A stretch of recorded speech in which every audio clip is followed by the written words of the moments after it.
강제 중성화 시켜버려. 성격도 더러워갖고 유식동물이잖아. 싸움 걸어 먼저. 너무 마음에 들어.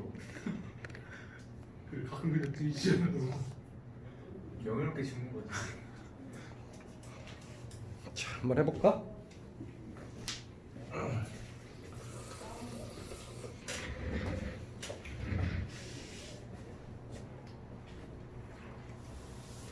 얘 지금다. 팀워크 패가 몇 개야? 팀워크 승률 25%. 띵 얼마 할줄 알았는데. 많이 했는데 25%면 그게 더 심각한 거 아니야? 경우의 수요. 맞네.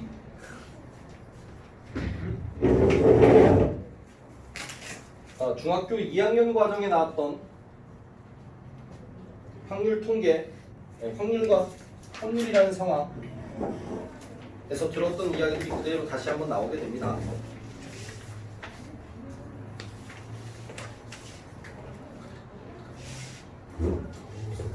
일단 좀 체계적으로 한번 용어부터 한번 정리를 좀 해볼게요.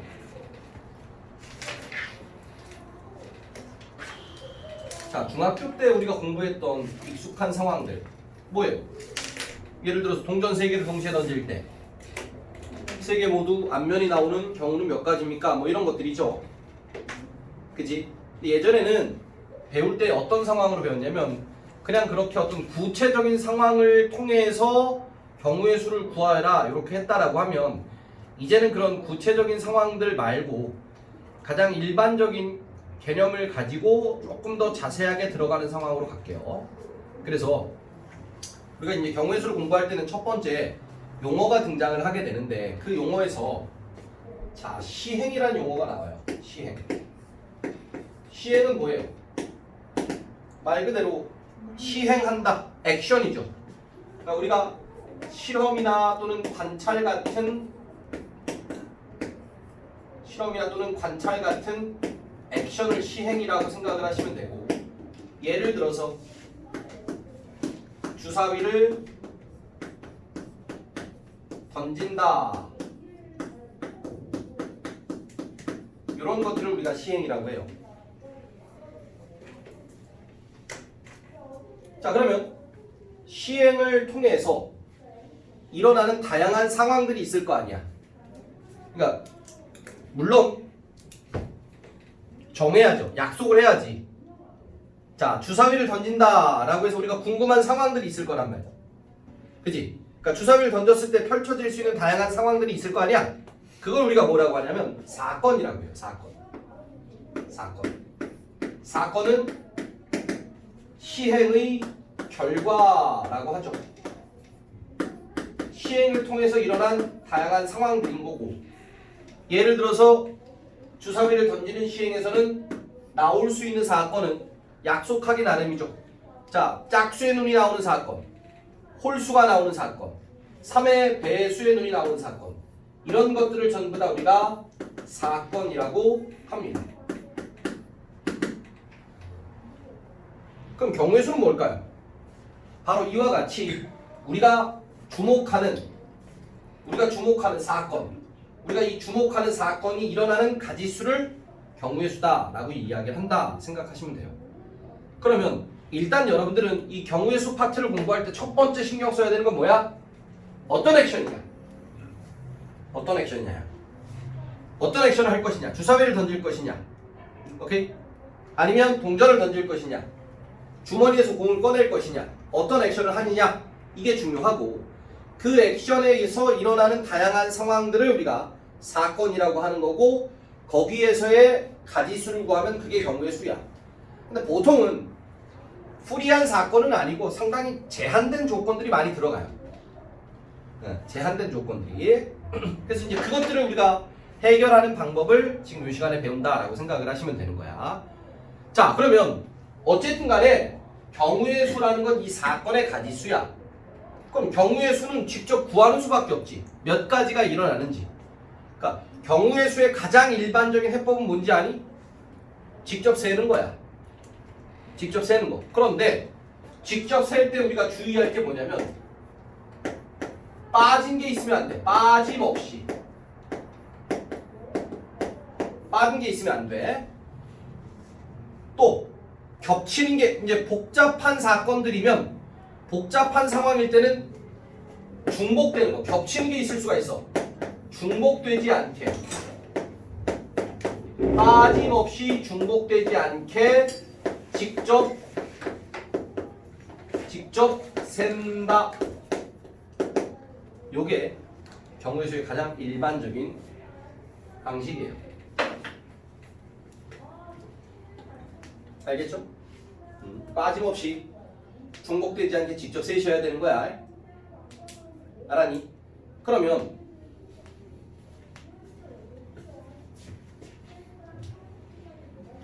생각해보자. 우리가 사건이 어떤 하나의 시행 속에서 하나의 시행에서 단 하나의 사건만 나오는 게 아니잖아. 약속하기 나름이라 그랬잖아.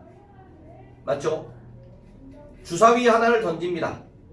주사위 하나를 던진다라고 했을 때 3의 배수의 눈이라는 사건 하나만 약속하는 게 아니라 소수의 눈도 같이 약속할 수도 있는 거라고. 그래서 이 경우의 수도 연산이 가능해요. 경우의 수도. 왜냐면 하나의 시행에서 약속하는 사건들이 여러 개가 있을 수가 있거든. 그래서 우리가 경우의 수에서 연산할 때 덧셈과 곱셈의 연산이 나와요. 그래서 뭐 합의 법칙, 곱의 법칙 이런 말 씁니다. 합의 법칙, 곱의 법칙, 합의 법칙, 곱의 법칙 이런 말 쓰는데 그러니까 너무 억지로 구분하려고 하시면 안 돼요. 얘네들을. 합의 법칙과 곱의 법칙은 연산을 하는데 경우의 수에 대한 연산을 하는데 그냥 자연스럽게 더하기가 쓰일 때 합의 법칙이라고 하는 거고 곱하기가 쓰일 때 곱의 법칙이라고 하는 건데 일단은 두 개 이상의 사건이 일어난다는 얘기 아니에요. 합의 법칙이랑 곱의 법칙 하려면. 그러니까 경우의 수가 두 개 이상일 때 우리가 덧셈을 하든 곱셈을 하든 한다는 얘기잖아 얘들아. 그지? 그럼 일단 구분하셔야 되는 방법 중에 합의 법칙은 첫 번째는 동시에 일어나지가 않아요. 동시에. 그러니까 표현이 어떤 두 사건이 나와도 그러니까 두 사건이 나와도 사건 A 또는 사건 B와 같이 또는이라는 멘트가 항상 나옵니다.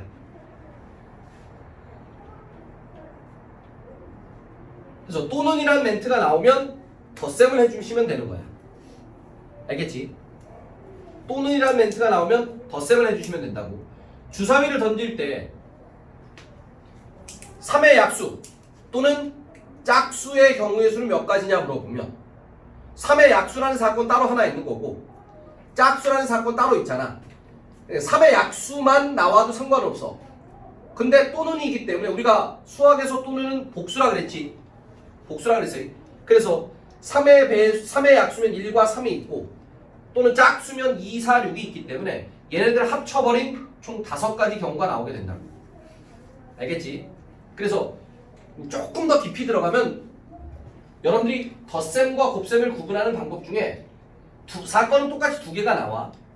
사건은 똑같이 두 개가 나오는데 그러니까 문제에서 나온 그 물음에서 사건 하나만 가지고도 결과를 끝내도 되는 상황이면 덧셈이야. 그러니까 지금 우리가 주사위를 던졌을 때 3의 배수 또는 짝수의 눈이 나오는 경우를 찾아라 라고 했을 때 3의 배수의 눈에서 끝내도 되는 거였어. 근데 또는 이제 짝수가 나와도 된다라고 했으니까 3의 배수만 가지고 끝내도 되고 짝수만 가지고 끝내도 되는 거였었다. 그러니까 한 가지 상황에서 종결할 수 있는 상황이면 더 합의 법칙이 쓰인다라고 생각해야 돼. 근데 이제 곱의 법칙은 말 그대로 곱하기가 들어가는 걸 거 아니야. 곱하기가 들어가는 거기 때문에 이거는 항상 연속적으로 일어나야 돼. 연속적으로 사건이 발생할 때 우리가 두 사건의 경우의 수를 곱셈을 해주는 거야. 가장 대표적인 예가 이제 길찾기인데 예를 들면 A라는 지점에서 B라는 지점까지 가는데 길이 하나, 둘, 세 개가 있대. 그럼 B라는 지점에서 C라는 지점까지 가는 길이 하나, 둘이 있대. 자 이제 묻는 거야. A에서 C까지 가는 경로는 총 몇 가지냐 이렇게 물어보는 거지.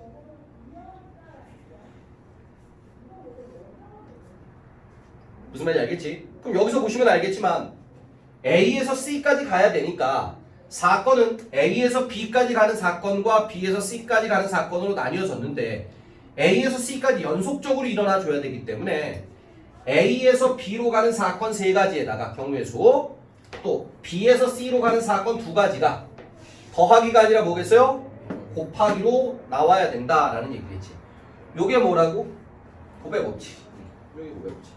자연스럽게 여러분들이 덧셈이 들어가면 그냥 합의 법칙이라고 하고 곱셈이 들어가면 곱의 법칙이다 이렇게 생각하시면 되고 굳이 뭐 용어 자체가 중요한 건 아니야. 알겠지? 그럼 이제 교과서에 나오는 그 경우의 수 개념은 여기서 끝이다. 개념은 끝이야. 그러다 보니까 우리는 이 경우의 수 파트에서는 반드시 대표 유형을 개념화 시켜야 돼. 경우의 수는 대표 유형들을 다 개념화를 시켜야 돼. 골치 아파. 그 대표 유형의 이제 첫 번째. 자, 이제 끝도 없는 케이스가 시작이 됩니다. 무한 케이스. 케이스 1. 어? 몇 개 있어요? 확인 안 힘있죠. 적당히 끌어드릴게요. 케이스 1. 타이틀은 쉽게 생각하시자. 부정방정식 의 해의 개수.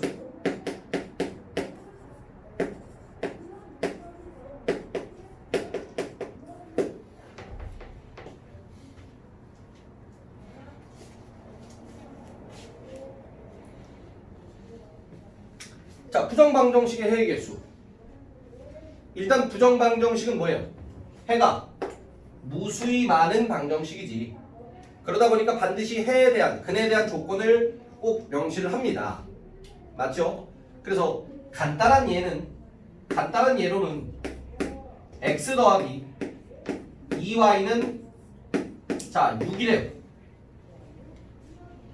이거인 이렇게 해버리면 xy는 무수히 많아요. 이거인 자연수 xy의 개수를 찾아라.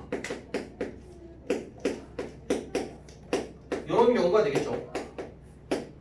요거인 자연수 xy의 개수.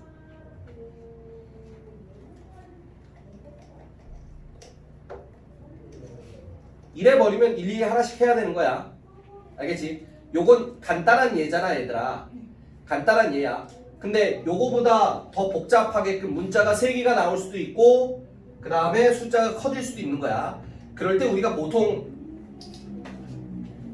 하나씩 일일이 생각할 수밖에 없는데 기준이 개수가 큰 수가 기준이에요. 그러니까 x하고 y 중에서 누구부터 보란 얘기예요? y부터 세링하시란 얘기야. y부터.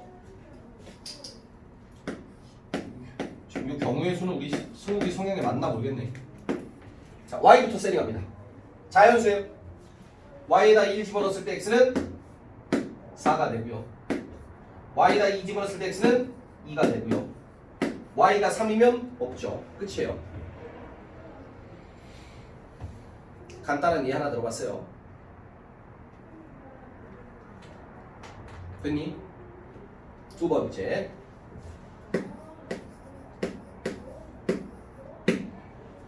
약수의 개수.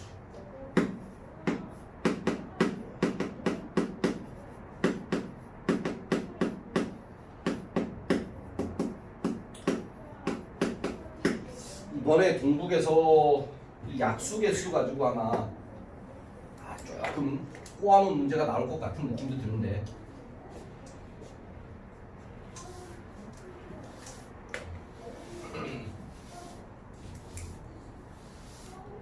자, 일단 기본적으로 어떤 자연수의 약수의 개수를 구하세요 라고 하면 직접 세야 되지.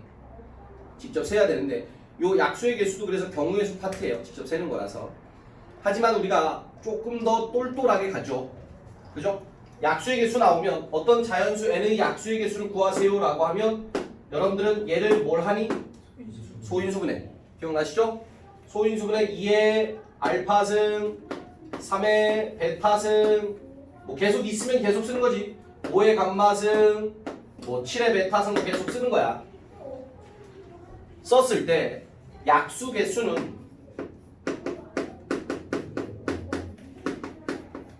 항상 지수 플러스 1이에요. 지수 플러스 1 있으면 계속 쓰는 거야. 지수 플러스 1 없으면 중간에 끝내면 되는 거고. 알겠지? 그럼 약수의 총합이라는 얘기가 나왔는데 요거는 사실은 이번 파트에서 공부할 내용은 아니지만 어차피 약수 계수를 하기 위한 소인수 분해를 하다 보면 총합까지 같이 기억을 하시는 게 좋을 것 같아서 말씀을 드리는 거야. 결론 먼저 보여드리고 나서 왜 그런지 한번 다시 보여드릴게요. 약수 총합은요 1 플러스 2 플러스 2의 제곱 플러스 2의 알파승까지의 합이에요. 그 다음에 1 플러스 3 플러스 3의 베타승까지 합이에요. 5가 있으면 계속해서 곱해줘야 돼요. 계속해서. 그러니까 1부터 시작해서 3의 알파승까지 1부터 시작해서 5의 감마승까지 더한 놈들끼리 다 곱해줘야 돼. 그게 약수의 총합을 구하는 공식이야. 자, 왠지는 한번 가볍게 자연수 n을 2의 4승 곱하기 3의 3승으로 소인수 분해가 된 수가 있었습니다.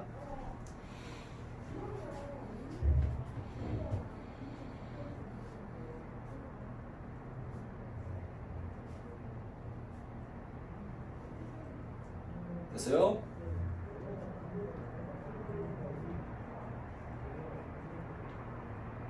너 그거 노트에다 옮겨와. 걔네 노트에다가. 친구도 마찬가지야. 자, 그럼 얘는요. 자, 우리가 약수가 왜 지수 플러스 1이 됐냐 하면 약수라는 건 자연수 n 곱해서 자연수 n이 나왔을 때 그 곱의 일부분들은 다 약수가 돼요. 곱의 일부분은.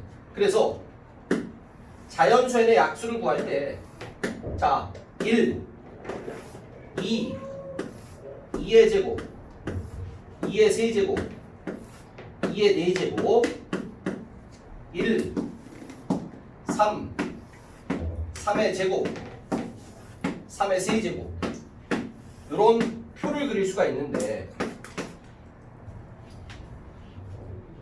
이 표 안에 가로와 세로에서 만나서 곱해지는 표 안에 있는 모든 수들은 다 주어진 n의 약수가 되죠. 예를 들어서 요 놈은 누구예요? 2의 제곱 곱하기 3이에요. 이게 약수예요. 얘는 2의 세제곱 곱하기 3의 제곱.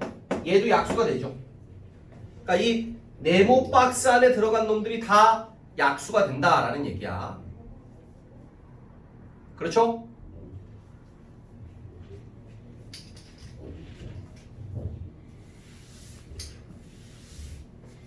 그래서 보세요.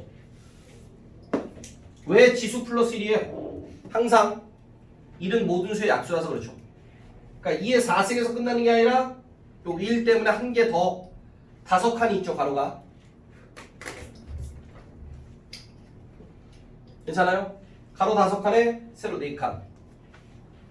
그래서 약수의 개수는 5 곱하기 4가 되는 20개가 된다는 얘기지.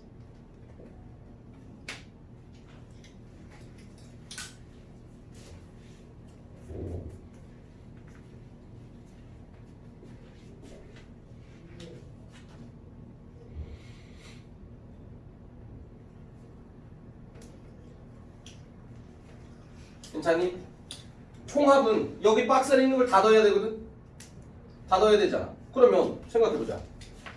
박스 안에 있는 걸 다 더할 때 일단 첫 번째 가로는 첫 번째 가로줄은 1, 2, 2의 제곱 해서 2의 4승까지 다 더하면 첫 번째 가로줄이야. 그지? 그런데 두 번째 가로줄의 합은 얼마일까?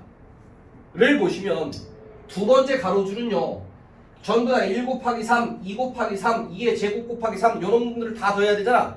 그래서 이렇게 괄호를 치고 여기에다 1하고 만나게 되면 첫 번째 가로줄이 되고 여기다가 3을 더해서 전개를 하게 되면 두 번째 가로줄이 돼버리지. 그지? 세 번째 가로줄은 전부 다 3의 제곱, 3의 세제곱 만나면 되는 거기 때문에 그래서 약수의 총합은 이렇게 계산이 된다는 얘기야.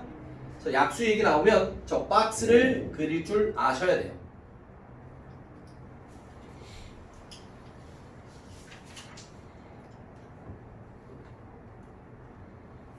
괜찮아요? 됐어요?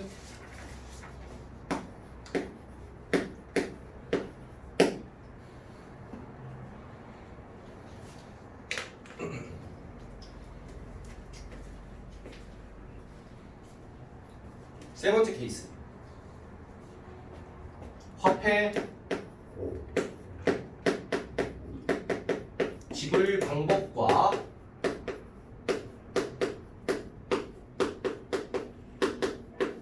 지불 금액. 화폐 지불 방법과 지불 금액이래요.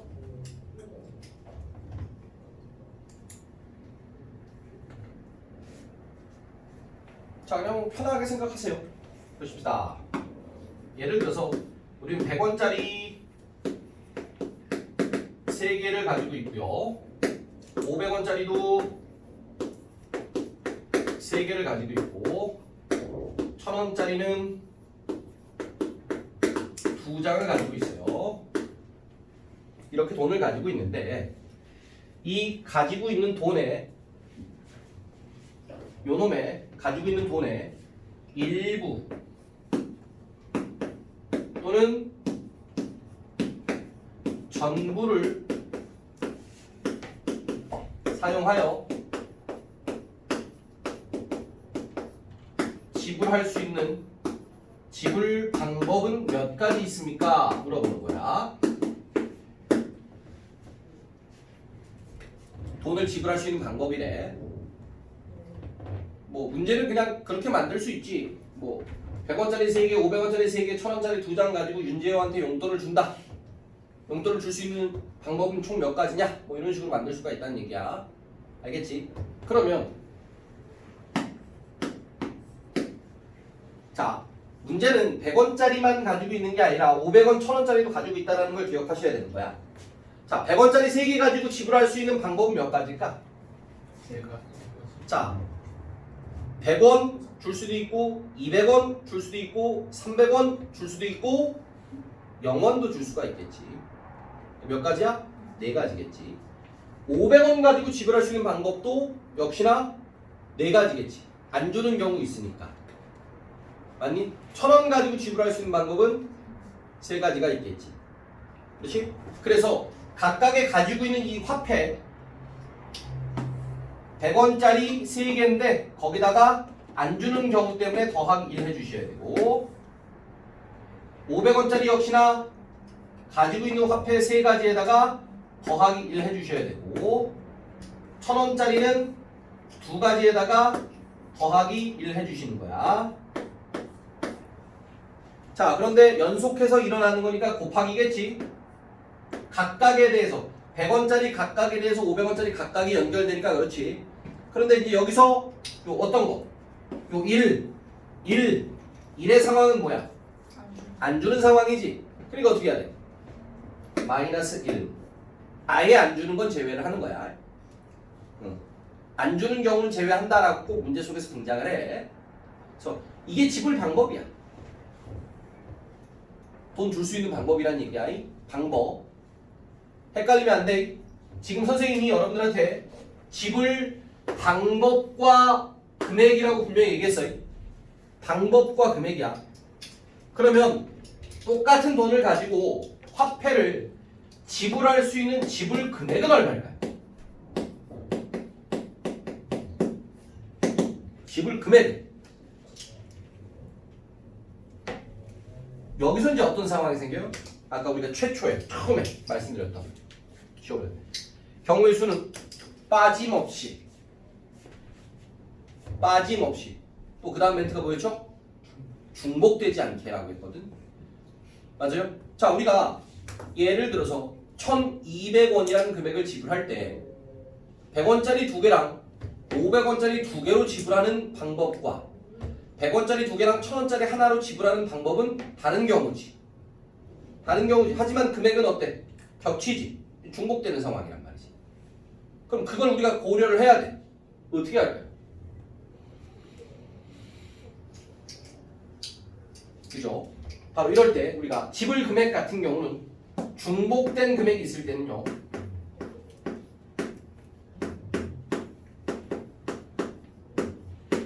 겹치는 금액이 있다는 얘기 아닌 중복된 금액이라는 게 이럴 때는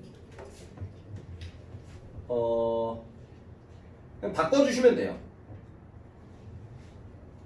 작은 걸로 바꿔주든 큰 걸로 바꿔주든 상관은 없어요. 그러니까 뭐냐면 500원짜리 두 개랑 1000원짜리 하나가 겹치잖아. 그지? 그래서 아예 1000원짜리로 싹 바꾸든 아니면 아예 500원짜리로 싹 바꾸든 바꿔준다는 얘기야. 그래서 중복된 금액이 있을 때 그냥 우리 통일하자고. 큰 단위를 작은 단위로 환산을 하자. 이렇게 이야기하십시다. 그 얘기는 즉슨 우리는 현재 확보하고 있는 금액이 100원짜리 3개 있고요. 500원짜리가 원래 3개였는데 1000원짜리 2개가 500원짜리로 바뀌어서 7개로 늘어났다 생각하자는 얘기죠. 이래버리면 겹치는 금액이 안 생긴다는 얘기야. 그리고 나서 지불 방법으로 3 플러스 1 곱하기 7 플러스 1 마지막에 마이너스 1 하시면 된다. 여기까지 괜찮니? 괜찮아? 그러면 봐봐라 얘들아. 이건 500원짜리가 2개 이상이라서 1000원이랑 겹쳤잖아. 근데 100원은 지금 3개니까 500원짜리 안 겹쳤지? 그럼 만약에 100원이 6개면 어떻게 할 거야? 또 500원짜리 하나랑 겹치잖아. 그럼 그럴 때는 어떻게 해? 500원. 다 바꿔야 돼. 100원짜리고요. 그렇게 해도 되고 아니면 말씀하셨던 것처럼 100원짜리 6개면 그냥 100원 하나만 남겨놓고 500원짜리 하나를 올려도 되고. 그러니까 아까도 얘기했지만 큰 단위를 작은 단위로 바꾸든 작은 단위를 큰 단위로 바꾸든 상관은 없어. 근데 어쨌든 겹치는 금액이 생기지 않게끔 자꾸 바꿔줘야 돼. 알았지? 요것도 아까 말씀드렸지. 500원짜리 한 개, 1000원짜리 3장으로 해도 값은 똑같이 남아. 무슨 말인지 알겠지? 오케이. 별로 안 어렵죠? 중학교 때는 많이 겹치죠? 그지? 케이스 4도 마찬가지인데 색칠하기. 자, 색칠하기도 맨날 나오는 시험 문제지. 색칠하기.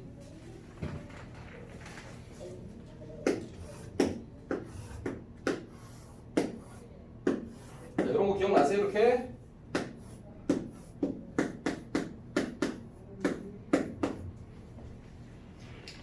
자, 우리가 4가지 색의 을 가지고 있어요. 역시나 일부 또는 전부를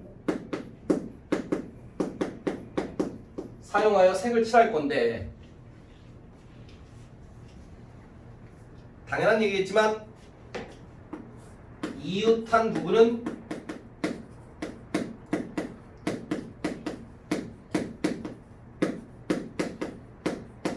구분을 해줘야 되는 거야.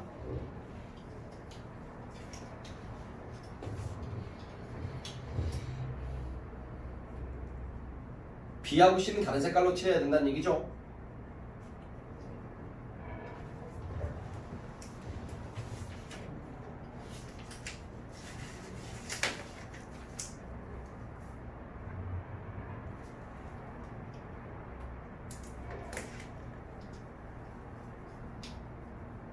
자, 몇 가지일까요? 직접 세야 돼. 빨준 5초래. 빨준 5초 가지고 하는 거야. 이웃한 부분은 다른 색깔로 구분해야 되는 거고. 맞지? 그래서 누구부터 따질 거니? 보통 가장 큰 부분부터 따져. 가장 큰 부분. 또는 가장 많이 겹쳐 있는 영역. 그러니까 뭐 A부터 따지든 C부터 따지든 C도 지금 세 개 다 겹쳐 있지. 그지? 가장 많이 겹쳐 있는 영역부터 기준이라고 생각하시면 돼. 자, 그럼 A부터 따진다라고 했을 때 A에 칠할 수 있는 거 몇 가지일까? 네 가지겠지. A에는 네 가지야. 그러니까 네 가지 중에 하나를 칠할 수 있다라는 얘기야. 하나 쓴 거야. 빨주 노초 중에 하나 쓴 거야. 그러니까 빨간색을 하든 주황색, 노란색, 초록색 다 똑같은 경우다라는 얘기지. 그럼 B에다가는 몇 가지? 세 가지겠지. 왜? A랑 다른 거니까. A랑만 다르면 되지. B는. C는 몇 가지? 두 가지겠지. 누구랑 달라야 돼? A, B랑 달라야 되니까. 마지막 D는 몇 가지일까? D는 두 가지. D가 누구랑 달라야 돼? D가 붙어있는 것만 봐야지. A하고 C하고 붙어있지. 그러니까 A, C가 달라야 되니까 두 가지가 된다. 이 얘기지. 여기까지 괜찮니? 자, 그런데 이 얘기를 뭐 하려고 지금 얘기했을까? 이거 사실은 뭐 말씀 안 드려도 이미 중학교 때 해봤기 때문에 좀 풀어보시면 기억이 날 텐데 구분하셔야 되는 거죠. A예요. B, C, D. 자, 똑같습니다. 네 가지 세개 일부 또는 전부를 사용해서 이웃한 부분은 구분시켜주는 방법으로 칠하는 방법은 몇 가지일까요?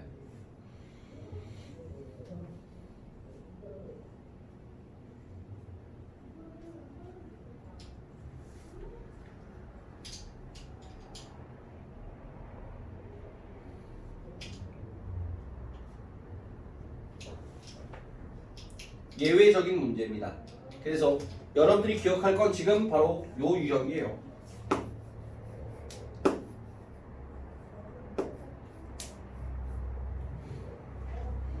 두 가지 버전의 차이점이 뭔지 아시겠어요? 두 그림의 차이점? 두 그림의 차이점이 뭐예요? 그리고 그 차이점 때문에 우리가 두 가지를 저렇게 나눠서 공부합니다. 지금 영상 잘 찍히고 있는 거지? 자, 두 그림의 차이점이 뭘까요? A랑 C랑 접해 있다. 전체적으로 봤을 때 얘기하고 싶어요. 이게 다 맞나? 뭐? A, B, C 다 맞나? A, B, C 다 만난다고? 뭐가? 왼쪽이 오른쪽이? 이게 다 맞나? 아, 저거? 둘의 차이점은 뭐냐면 왼쪽에 있는 그림은 어떤 한 영역이 뭐 A가 되든 C가 되든 나머지 모든 영역과 인접하는 부분들이 있어요. 어떤 한 개의 영역을 봤을 때 그 한 개의 영역이 나머지 그 외의 모든 영역과 붙어 있는 거야. 그러니까 A도 그렇고 C도 그렇지. 지호는. 그치? 근데 쟤는 아무리 찾아봐도 어떤 하나의 영역이 나머지 부분들하고 다 인접한 영역이 없어요. 뭔 말인지 알겠지? 그렇게 구분해야 돼. 여기서는 요 버전은 쉬운 버전이야. 그러니까 어떤 임의의 한 영역이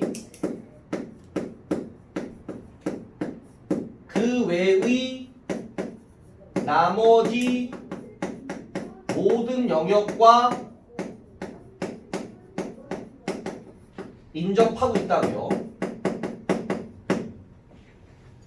그럴 땐 그냥 편하게 저렇게 세시면 되는 거야.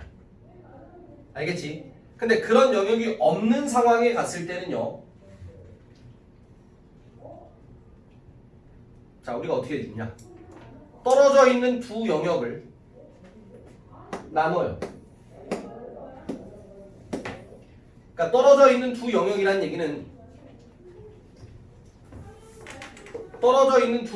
얘기는 AC가 될 수도 있고 BD가 될 수도 있죠. 맞지? 그러니까 그건 니들 마음대로 하셔도 돼요. AC를 선택하든 BD를 선택하든 상관은 없고 반드시 떨어져 있는 두 영역에서 A하고 C가 이게 BD가 되는 상관없다 그래서 AC가 같은 색 A, C가 다른 색으로 나눕니다. 구분하셔야 돼요. A하고 C를 같은 색으로 할 것이냐 다른 색으로 할 것이냐 나누는 문제입니다. 이 두 그림의 차이점 보시고 바로 액션을 해야 돼. 안 그러면 헷갈린다. 꼭 잊지 마세요. 알았지? 그래서 같은 색 다른 색 따로따로 구분하시고 그러면 우리는 A 칠할 거 그 다음엔 C 칠하고 그 다음에 B 칠하고 그 다음에 D 칠해야 돼. A 다음에 바로 C를 와야 되는 거야. 알겠지? 자, 같은 색이에요. A는 몇 가지? 4가지죠. A는 일단 4가지야. C는 몇 가지예요? 같은 색이니까 한 가지겠지. 그러니까 빨준 5초 중에 A하고 C에 빨빨이 들어간 거야. 하나만 들어갔다고. 그러니까 B에 칠할 수 있는 건 몇 가지겠어? 3가지. D에 칠할 수 있는 거? 3가지겠지. 빨빨 들어갔으니까. 빨빨만 들어갔으니까. 뭔 말인지 알겠니? 됐어? 자, A, C가 다른 색이야. 역시나 A에 칠할 수 있는 건 몇 가지? 4가지야. 다른 색이랬지. C는 3가지. 그럼 빨준 5초 중에서 빨주가 들어갔다고. 빨주가 들어갔으니까 B에 칠할 수 있는 건 2가지. 그리고 D는 B랑은 상관없지. A, C랑만 다르면 되니까 2가지. 그래서 위에 A와 C가 같은 색깔이 들어갈 수 있는 경우가 저거랑 비교했을 때 추가가 된다라는 얘기야.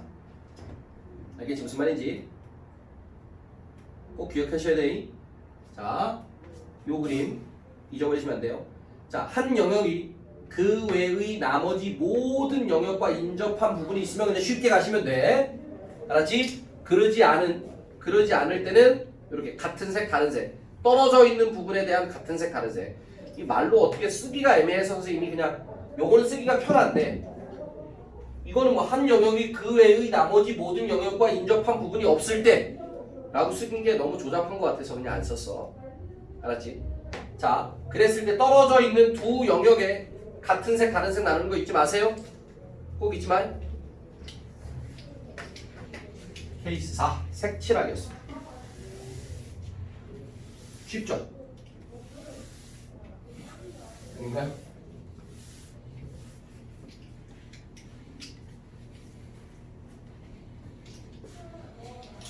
케이스 5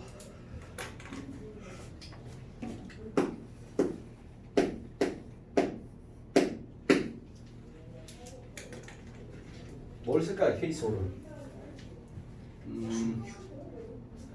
케이스 5 오준규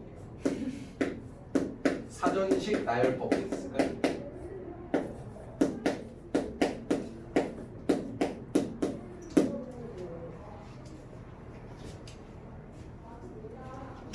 사전식 나열법이라고 하는 우리가 경우의 수를 구하는 한 가지 방식 중에 하나인데, 자, 사전을 본 적이 있을란가 모르겠네.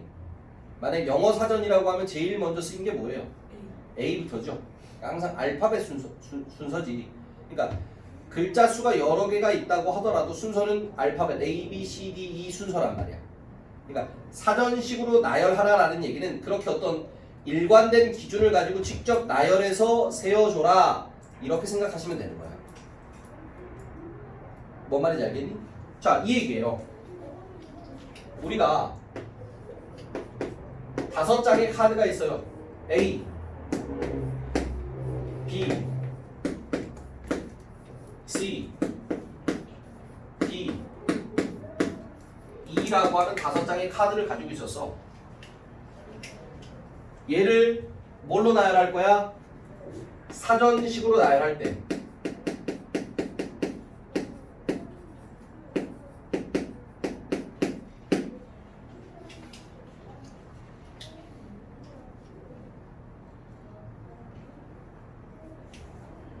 자, D 뭐예요? 이게 왜 소문자 대문자가 섞여 있어요? 미안합니다. 니들도 같이 섞었냐? 다 대문자로 써서. 역시 기대를 저버리지 않는 승우. 무조건 만사죠. 하루의 개인 실험에 아주 적합한 인물입니다. 개 같은 승우 남자. 좀 귀엽다. 자, 나열할 때 DB, CED는 DB, CE A인가요? 는